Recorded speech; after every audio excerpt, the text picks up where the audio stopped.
하나님의 말씀은 신약성경 요한복음 20장 19절입니다. 이날 곧 안식 후 첫날 저녁에 제자들이 유대인들을 두려워하여 모인 곳에 문들을 닫았더니 예수께서 오사 가운데 서서 가라사대 너희에게 평강이 있을지어다. 오늘은 약속, 확인, 충격, 확신으로 돌변케 한 부활이라는 제목으로 말씀을 받겠습니다. 예수님의 부활의 40일 동안에 만난 영혼들 500여 명 1000개의 눈으로 예수님의 부활을 목격하고 인생이 근본에서부터 뒤집힌 변화된 그 현장을 우리도 40일 동안의 6주의 이 부활의 현장으로 우리가 2000년 전으로 돌아가는 그러한 심정을 가지고 이 부활의 세계로 들어가고 있습니다. 사람이 충격을 받을 때 인생의 뿌리는 근본에서부터 뒤집히게 되어 있습니다. 창조주께서 만들어 놓은 영혼과 육체임에도 불구하고 창조주 자체를 알지 못하는 인간의 그 영혼 상태가 결국에는 사탄의 지배를 받으면서도 사탄의 지배를 받는 것을 감지를 못하고 살다가 죽는 것이 거듭나지 못한 모든 영혼들의 영혼의 현주소입니다. 지성의 충격을 받으면 반드시 감정의 충격을 받게 되었습니다. 인생을 근본에서부터 바꿀 수 있는 인생관 가치관이 그냥 바뀌는 게 아닙니다. 이 세상의 전부를 알았던 자가 죽음 저편에 영원한 세계가 있다는 걸 알 때에 그의 인생은 뒤집히게 되겠어요. 오늘 이 본문을 보면 제자들의 충격을 받고 있는 그 현장을 우리가 눈으로 보았습니다. 제자들이 예수님을 그림자를 밟으면서 따라다니면서 예수님 몸에서 나가는 그 전능하신 분의 능력을 그들이 경험했습니다. 그 많은 체험 중에 죽은 지 4일 된 썩은 송장, 마리아와 마르다의 오라비, 나사로, 제자들이 목도하고 있습니다. 그런데 예수님께서 돌문을 열어라 하신 후에 송장에게 이름을 부릅니다. 나사로야 나오라. 나사로. 그 한 말씀에 송장이 벌떡 일어나서 삐쩍삐쩍 걸어 나오는 것을 마리아와 마르다 그리고 베다니아에 있는 사람들과 예수님의 사도 제자들이 눈으로 목도했습니다. 뇌의 기능에서부터 오장육부가 다 썩어서 썩은 냄새가 나는 시체 송장을 원래 건강했던 상태로 순간에 되돌려 나오라는 그 쪼갤 수 없는 그 시간, 그 명령의 전능자의 능력으로 창조됩니다. 이미 썩은 거니까 이거 원위치로 돌릴 수가 없는 상태니까 창조됩니다. 그리고 시체 속에서 빠져나간 영혼을 다시 시체 안으로 그 영혼을 집어넣습니다. 뇌의 기능도 정상, 오장육부도 정상, 많은 사람의 꿰뚫어 보는 그 현장에서 나왔습니다. 예수님께서 창조주고 전능하신 분이며 이사야 9장 6절이고 빌립보서 2장 6절에 바로 그분이라고 하는 것, 요한복음 1장 1절과 2절과 10절과 18절이라는 것을 2000년 전부터 알렸더라면 인간을 거짓과 속임과 사기로 멸망으로 이끌 수 있었겠습니까? 왜 예수님을 믿고 예수님을 따라갑니까? 하늘이 두 쪽이라고 천지가 개벽이 돼도 그 근거가 내용이 여러분의 영원한 운명을 바꿀 수 있는 근거라면 여러분은 영적인 충격을 당연히 받아야 했고 지금 가까운 가정에서부터 이웃 사람들이 지옥불에서 영원히 고통을 당한다는 그들의 심정을 여러분 아십니까? 영원이라는 예수님의 워닝 경고가 농담으로 들립니까? 천국에서 내려오셔서 창조주 전능자 이후에 독생하신 예수님께서 전한 그 증거가 여러분에게는 농담으로 들렸습니까? 예수님이 누군지 모르고 사탄에게 속아 거짓 종교에 속아서 지옥불에서 지금 고통당하는 영혼들을 그들의 입장을 생각이나 해봤습니까? 진짜 생각했다면 어떻게 벙어리가 될 수 있습니까? 자연의 법칙을 만든 창조주께서 자연의 법칙을 뒤집는 것은 그건 자연스러운 거예요. 죽음의 정의가 근본에서부터 바뀔 수 있는 죽음 이편과 죽음 저편에 대한 가르침을 제자들은 들었어요. 죽음은 육체와 영혼의 separation, 분리고 육체가 가는 곳은 흙이고 영혼이 가는 곳은 예수님을 믿고 거듭난 영혼은 낙원에 가고 예수님을 믿지 않고 거짓된 가짜에 이 사기당해가지고 죽은 영혼은 마귀의 자식이라는 그 넷대리를 받고 하데스라는 1차적 해알 지옥으로 내동댕이 친다는 것도 예수님을 통해서 직접 들었어요. 기독교의 본질이, 복음의 본질이 십자가와 부활에 있어요. 십자가는 인류의 죄 문제를 영원히 처리할 수 있는 유일무이한 사건이고, 이 유일무이한 사건을 증명하면서 죄 처리받은 영혼, 예수님의 피로 씻임받고 영생을 보장받는 자들에게 영생체, 다시는 죽지 않고 다시는 썩지 않는 스피리추얼 바디를 실제로 예수님이 죽으시기도 전에 생명의 부활과 심판의 부활을 가르쳐줬어요. 그리고 약속까지 했어요. 예수님의 재림이 될 때, 세컨 커밍 때 예수님의 음성을 듣는 자들에 한하여 생명의 벌을 받고 구원받지 못한 영혼들의 악인의 부활을 받아가지고 불못에 던져버린다고 계시록 20장 15절에 예수님께서 사도 요한에게 알려주셨어요. 예수님이 알려준 거예요. 그래서 이 부활은 창조주께서 많이 하실 수 있는 그 수준에서 전능자의 창조의 역사예요. 창세기 1장에 창조가 완성되고 시작했지만 창조의 역사는 계속되고 있어요. 복음은 4가지 기둥으로 되어 있는데요. 첫 번째로 천국에서 내려오신 예수라는 이름을 가지고 죄에서 구원할 자, 죄에서 구원할 자는 이건 창조주 수준과 창조주 영역 안에 들어있는 거기 때문에 인간을 만드신 분이 아니면 인간의 죄 문제를 해결 못해요. 해결이 안 돼요. 왜냐하면 피조물의 수준에서는 이미 죄로 인하여 파괴되고 부패되고 썩어버리고 죽어버린 문제는 해결이 안 돼요. 그래서 이 성부 아버지의 전능성, 성자 예수님의 전능성, 성령 하나님의 전능성이 없이는 죄 처리가 이건 불가능한 일입니다.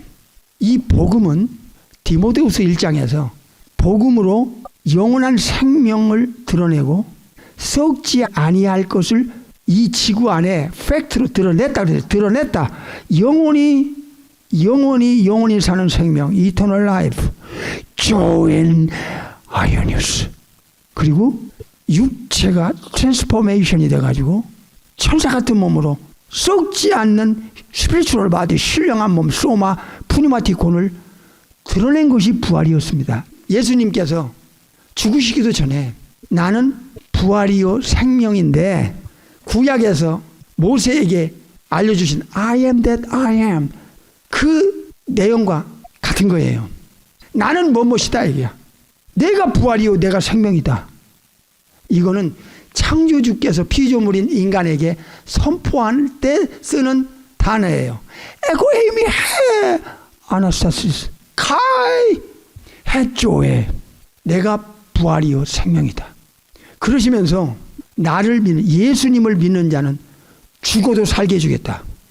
예수님을 믿는 자는 영원히 죽지 않게 해주겠다. 요한복음 11장 25절 26절. 죽음의 데피니션을 완전히 뒤집어 놨어요. 죽음은 끝이 아니라 분리며 또 하나는 영혼이 육체를 빠져나가고 지구를 떠나 제3의 세상으로 가는 거예요. 1차적인 첫째 세상은 어머니 모태 10개월, 2차 세상은 이 70년이 100년이라는 세상, 제3의 세상은 천국이든 지옥이든 낙원이든 하데스라는 지옥이든 저 세상으로 영혼이 육체를 떠나고 지구를 떠나는 거야. 처리받아 떠나는 거야. 그러면 여기서 부활은 무엇을 또 우리에게 주시고자 하고 알려주시는가 이 말이에요. 부활을 통하지 않고는 십자가가 완성되질 않아요. 죄 처리가 완성이 안 된다니까 고전 15장을 눈으로 확인하겠어요. 17절 18절 그리스도께서 예수께서 다시 부활한 것이 없으면 너의 믿음이 뭐예요? 믿음이 헛거야. 부활이 만약에 없었다면 불신자들은 그냥 망하게 돼 있고 불신자들은 고린도후서 4장 3절에 복음이 가려지면 멸망하는 거야. 지옥 간다 이 말이야. 지옥 가. 여기 부활이 차지하는 비중은 이건 엄청난 거야. 그런데 이거를 살짝 제쳐놓고 침묵하고 다른 거를 그렇게 집요하게 비본질을 말한다면 이건 진짜 이상한 일이야. 너무 이상한 일이야. 전하는 사람도 그렇고 듣는 사람도 이상한 일이야. 이게 서로가. 예수님을 믿는다는 자들이 세상 사람들에게 부활을 안 전해요. 예수님이 창조주께서 삼일째 전능하신 창조주께서 다 해놨어도 소용이 없어. 무용지물로 만들어 놓는 이 작금의 현실의 이 범죄 행위를 우리가 회개하지 않고는 어찌 심판대 앞에 서서 그 우주 재판장이신 예수님 앞에 얼굴을 쳐들고 그 재판을 받을 수 있겠냐 그 말입니다. 자, 다시 읽겠어요. 너희 믿음도 헛되고 너희가 여전히 죄 가운데 있을 것이요. 예수님의 부활이 없다면 십자가의 사건이 효력이 발생이 안 되는 거예요. 여전히 죄 가운데 있는 거예요. 죄를 처리해 놨는데 그러니까 죄 처리가 완성을 어디까지 가야 되느냐? 부활이 있어야만 되는 거야. 왜? 죄의 싹은 사망인데 사망을 박살냈다는 건 죄를 처리했다는 증거로서 사망을 깬 사건이 부활이니까. 그러니까 부활을 안 전한다는 것은 기독교인이라고 하면서 예수님을 믿는다고 하면서 거듭났다고 하면서 지도자라고 하면서 이거는 있어서는 안 되는 일이야. 양심이 사정없이 이거 찔러야 됩니다. 부활이 차지하는 그 중요성이 얼마나 엄청난가. 나사로 죽은 송장을 정상대로 살려내는 정도의 미라클 정도가 아니라니까. 이건 영원한 몸을 만드는 삼일째 전능하신 엘로힘께서 비밀로 감춰놨던 이 사건을 예수님이 천국에서 오셔서 우리와 같이 33년에 이 소울 바디, 내추럴 바디, 자연의 몸을 육체를 가지고 계셨다가 죽음이라는 데페리션을 뒤집어 엎어서 다시 죽음이 영원한 세계로 들어가는 이 시작이라는 것. 네가 오늘 나와 함께 낙원에 있으리라. 영혼은 낙원으로 구원받은 영혼은 가잖아요. 그리고 3일 만에 영생체 다시는 죽지 않고 썩지 않은 몸으로 우리 주님이 부활하셨잖아요. 영혼과 두 번째 몸 스피리추얼 바디와의 결합이 일어났잖아요. 예수님 자신이 에고에이미해. 나는 못못이다. 나는 선한 목자다. 요한복음 10장 15절에. 나는 부활이요 생명이다. 그렇게 말씀하시고서 3일 만에 예수님이 부활한다고 약속하시고서 그 약속을 못 지켰다면 이건 상상하기도 싫은 거지요. 사실이 아니니까. 만약에 이런 경우라면 이거는 기독교는 2000년 전에 없어졌어요. 순교 어림도 없어요. 인간은요 영원한 가치를 발견하지 않고 한 번밖에 없는 인생, 몇십 년의 인생이라도 예수님 때문에 포기한다? 있을 수 없는 일이에요. 그래서 복음은 부활로 결정나는 거예요. 완성되는 거예요.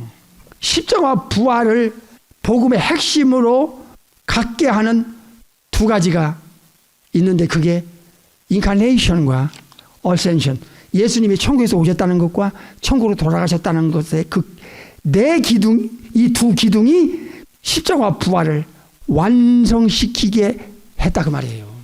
예수님이 부활을 하시고서 천국에 안 가셨다면 그것도 내려오셨다는 것을 증거할 방법이 없잖아요. 이 세상에는 이 종교라는 것, 이게 무신론, 진화론, 우상숭배, 범신, 다신, 사탄숭배가요. 부활만 제대로 떨어지면 그들이 그 사기당하는 그 현장에서 자기 영혼을 사탄에게 내주고 지옥 가겠다고 할 사람이 없어요. 바울이 바로 그런 사람이에요. 바울은 유대교의 신봉지 아닙니까? 사법의 칼날을 기독교인들에게 휘둘렀던 자 아닙니까? 초대교회 때. 그런 자가 어떻게 뒤집어질 수 있어요? 스데반을 돌로 쳐 죽이라고 그 잔인한 그 살기가 등등한 사도행전 9장에 초대교회 때 찬양하며 순교당할 수 있었던 그 순교자들의 심정을 여러분 아십니까? 그들의 영혼 속에는 부활이라는 강력한 생명력과 역동성이 있었기에 그것의 신앙의 뿌리를 내렸기 때문에 배도자가 거의 없었어요. 고린도전서 15장을 보세요. 4절부터 읽겠습니다. 어려운 말씀이 아니니까 쫙 읽겠습니다.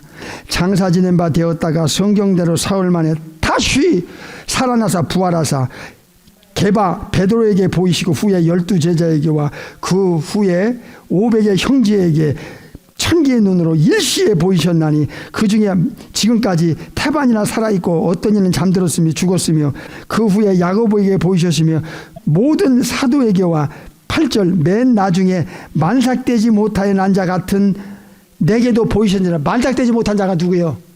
바울이지. 바울이 부활을 보고 뒤집어진 거예요. 지금까지 고정관념으로 묶여 있었던 유대교의 그 사고, 철학, 율법의 의론을 흠이 없게 지키고 살았던 그 자랑스러움이 사도행전 26장 바울이 뒤집어질 수밖에 없었던 부활의 체험 현장을 가보겠어요.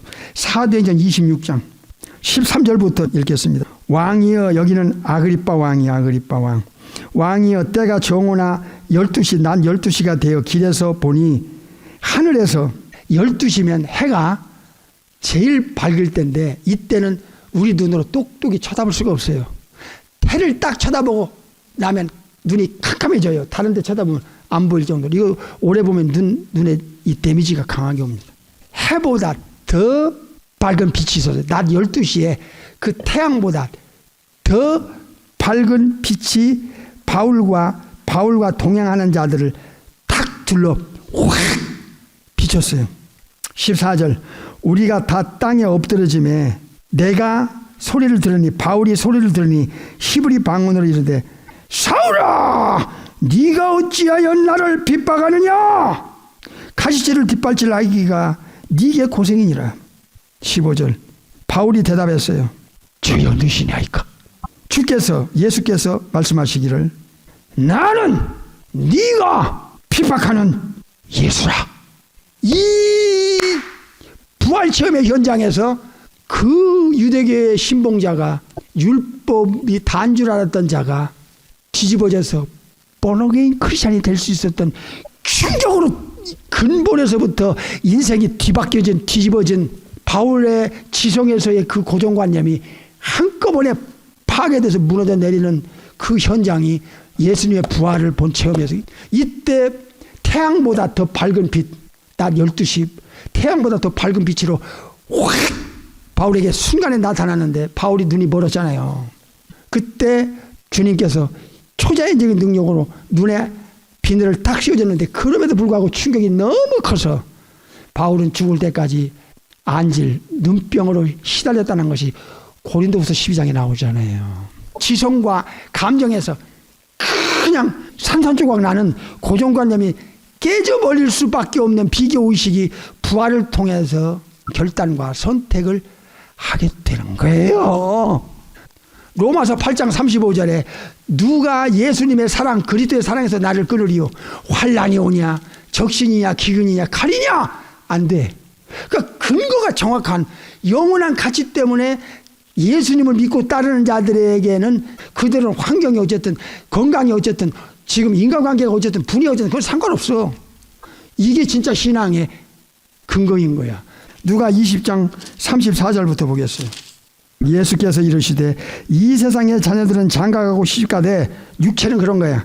그러나 부활체는 달라. 35절 저 세상 죽은 후의 세상과 및 죽은 자 가운데서 부활함을 얻기에 합당히 여김을 입은 자들에게는 장가가고 시집가는 일이 없어요. 36절이 중요해요. 저희는 다시는 죽을 수가 없어. 한번 부활받으면 죽음이 침범을 못해. 그러니까 사망이 깨졌기 때문에 더 이상은 부활의 몸은 사망이 접근할 수가 없어. 이건 내세에서 필요한 몸이야. 그 다음에 이는 천사와 동등이다 그랬잖아요. 천사와 동등이다. 이렇게 3일 만에 예수님은 살아난다 부활한다 하셨는데 이 약속을 가르친 대로 약속한 대로 천사와 동등한 몸을 40일 동안 500의 형제에게 천개의 눈으로 플러스 바울까지 보여준 거예요. 근데 바울에게 보여진 부활은 태양보다 밝은 빛인데 예수님을 바라보면 이 육체에 강력한 데미지가 와서 눈이 멀어버려. 신경이 막 녹아내린다고. 이렇게 트랜스포메이션이 되는 육체가 신령한 몸으로 바뀌는 이 부활의 사건을 이 지구촌의 불신자들에게 이거 목숨 걸고 외쳐야 될 내용이야. 이거 얼버무리면 큰일 나는 거야. 이게 신자들에게는 말할 것도 없어. 그런데 2000년이 지난 후에 지금 작금의 현실은 어떤 거야? 비극이야. 너무 비극인 거야. 너무 슬픈 일이야. 삼일째 전능하신 하나님께서 하늘에서 내려다보시면서 이 시대에 한탄하실 거라고, 탄식하실 거야. 이 어마어마한 사건을 인간에게 확인시키는데 안전하고 어쩌자는 거야 이거. 오늘은 약속, 확인, 충격, 확신으로 돌변케 한 부활이라는 너무 중요한 내용으로 말씀을 받고 있습니다. 누가복음 2장 13절 보겠습니다. 호련히 허다한 천군이 그 천사와 함께 있어 하나님을 찬송하여 가로되, 많은 무리의 천사들이요 목자들 눈에 갑자기 나타나는 거예요. 이게 호련히 나타나는, 그냥 갑자기 탕 하고 나타나는 거예요. 그리고 예수님께서 부활 때에는 천국에 있는 천사와 같다 그랬다 이게. 천사 같은 스피리추얼 바디로 트랜스포메이션이 된다 이게. 육체가 신령한 몸으로. 엄청난 일이야 이거. 그럼 이 두 가지를 보겠어요. 요한복음 20장. 예수님께서 3일 만에 부활하셨는데 가르친 대로 약속한 대로 과연 부활한 몸이 돼서 무덤은 빈 무덤이 됐어요. 신령한 몸으로 천사 같은 몸으로 바꿔졌어요. 확인하는 거야 우리가 지금. 요한복음 20장 11절. 마리아는 무덤 밖에 서서 울고 있더니 울면서 구부려 무덤 속을 들여다 보니 흰옷 입은 두 천사가 예수의 시체에 누웠던 곳에 하나는 머리편에 하나는 발편에 앉았더라. 19절. 무덤은 비어 있었고요. 이날 곧 안식 후 첫날 저녁 때 제자들이 유대인을 두려워하여 모인 곳에 문들을 닫았더니, 여기서 중요한 게요, 이들의 죽음의 공포에 떨고 있어요. 지금 사지가 오그라지는 그런 정신적 고통을 느끼면서 죽음의 공포에 떨고 있어요. 제자들이요. 침묵의 시간이 흐르겠죠. 사람이 죽음의 공포처럼 두려운 게 또 어디 있겠습니까? 이 다락방에 모인 10제자예요. 도마가 여기 없었어요. 예수께서 문들이 닫았는데 그 자리에 갑자기 탁 나타나요. 문들은 다 잠겨 있어요. 너에게 평강이 있을지어다. 호련히 나타나도 그냥 탁 나타나는 거예요. 이게 스피리추얼 바디가 천사와 동등하다는 게 실제라는 것을 제자들이 확인하기 시작하는 거예요. 문은 그대로 닫혀있는 상태예요. 나타나실 때도, 예수님 안 보일 때도 문은 닫혀 있어요. 죽음의 공포에 처참한 현장에서 10제자가요, 이 체험을 하는 거예요. 부활 체험을. 예수님이 가르쳐준 대로 약속한 대로 진짜 천사와 같다 하는 것을 보여주는 거예요. 도마가 빠졌는데 도마가 들어오는 순간에 베드로로부터 시작해서 요한, 야고보 할 것 없이 막 얘기할 거 아니에요. 예수님이 진짜 살아나, 우리한테 나타나지, 여차고 막 하니까 10명이 10개 입으로 도마 한 사람을 딱 놓고선 막 얘기를 하는 거야. 베드로 혼자 얘기한 게 아니고 요한이 얘기한 게 아니고 10명의 입으로 도마 사도한테 그 현장의 체험을 그대로 얘기하는 거야. 이게 도마 같은 3년 반 동안 예수님을 미라클을 본 자도 뭐라? 아, 예수님이 어떻게 돌아가셨다는 거 내가 다 듣고 알고 있는데, 도마의 머리에 그 지성이라고 하는 이 바가지 안에 딱 갇혀진 이 고정관념의 이 지성의 한계가 아직 뚫리질 않았어. 깨지지 않았어. 고정관념이. 내 손가락으로 내가 넣어볼게. 내 손가락으로 옆구리 넣어보고 그러면 내가 믿을 거야. 나도 체험하면 나도 인정할 테니까. 그게 이제 여기에 악유가 일어났겠지. 잘 들어요. 그래서 이 시대의 본어기 크리스찬은 직분과 상관없이 이 진실을 전해줘야 되는 거야. 26절 보세요. 요한복음 20장 26절.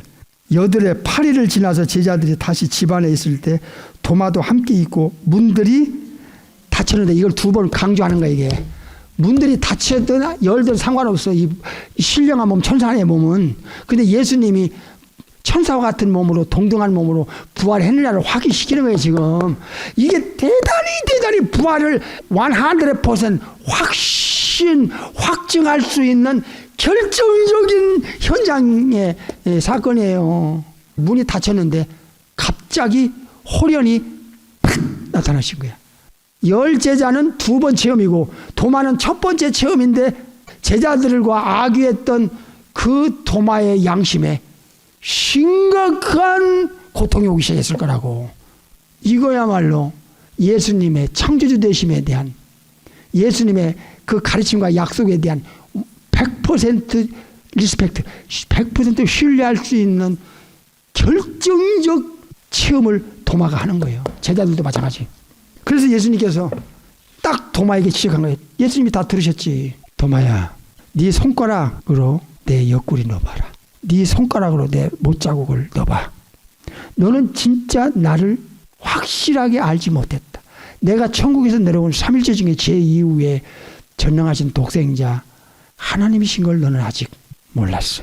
예수님의 창조주 되심을 증거하지 않으면 성삼위 하나님 앞에 이거 죄 짓는 거예요. 이걸 전해줘야 피조물인 인간과 피조물인 천사들과 피조물의 사탄마귀 귀신들과 확실한 구별을 돼서 예수님 자리에 올라갈 수가 없는 거야. 아시겠어요? 예수님이 어떤 분인가를 제대로 알릴 때 예수님이 증거한 증거를 느리고 지르고 빼고 트는 범죄 행위를 끝장나게 만드는 거야. 아시겠어요? 여기서 도마의 영혼에 지금까지 듣고 약속하고 배우고 했던 그 지성과 그의 체험이 감정과 합쳐서 나의 주인이십니다. 창조주 하나님이십니다. 진짜 예수님의 그 신성, 전능성 창조주 되심을 인정하고 인도에 가서 예수님의 십자가와 부활을 증거하다가 순교당해서 창 맞아서 누가복음 2장을 보겠어요. 15절. 천사들이 떠나 어디로? 하늘로 어떻게 올라가니? 그랬어요. 천사들이 갑자기 나타나서 하나님께 영광을 돌리고 땅에서는 기뻐하심을 주는 자들 중에 평화라는 걸 수많은 천사들이 때로 와서 찬양을 하더니 딱 찬양이 끝나자마자 목자들의 눈앞에서 쫙 다시 하늘로 천국으로 올라가는 거야. 예수님께서 누가복음에 천사와 동등하다고 하셨는데 과연 예수님의 부활도 천사 같을까? 사도행전 1장 9절. 이 말씀을 맞추시고 저희 보는 데서 뭐해요? 올리워 가시니 구름이 저를 가리워 보이지 않게 하더라. 천사와 동등이라는 약속이, 가르침이 사실이었잖아. 이게 얼마나 엄청나. 이거 우주를 뒤흔들 수 있는 창조주 삼일째 하나님의 역사야. 이걸 왜 안전하냐고. 이번에 6주 동안에 한 이 말씀이 예수 그리스도의 부활이 무엇인가를 전하시기 바랍니다. 초대교회 신자들이 순교당하면서 외쳤던 그 부활을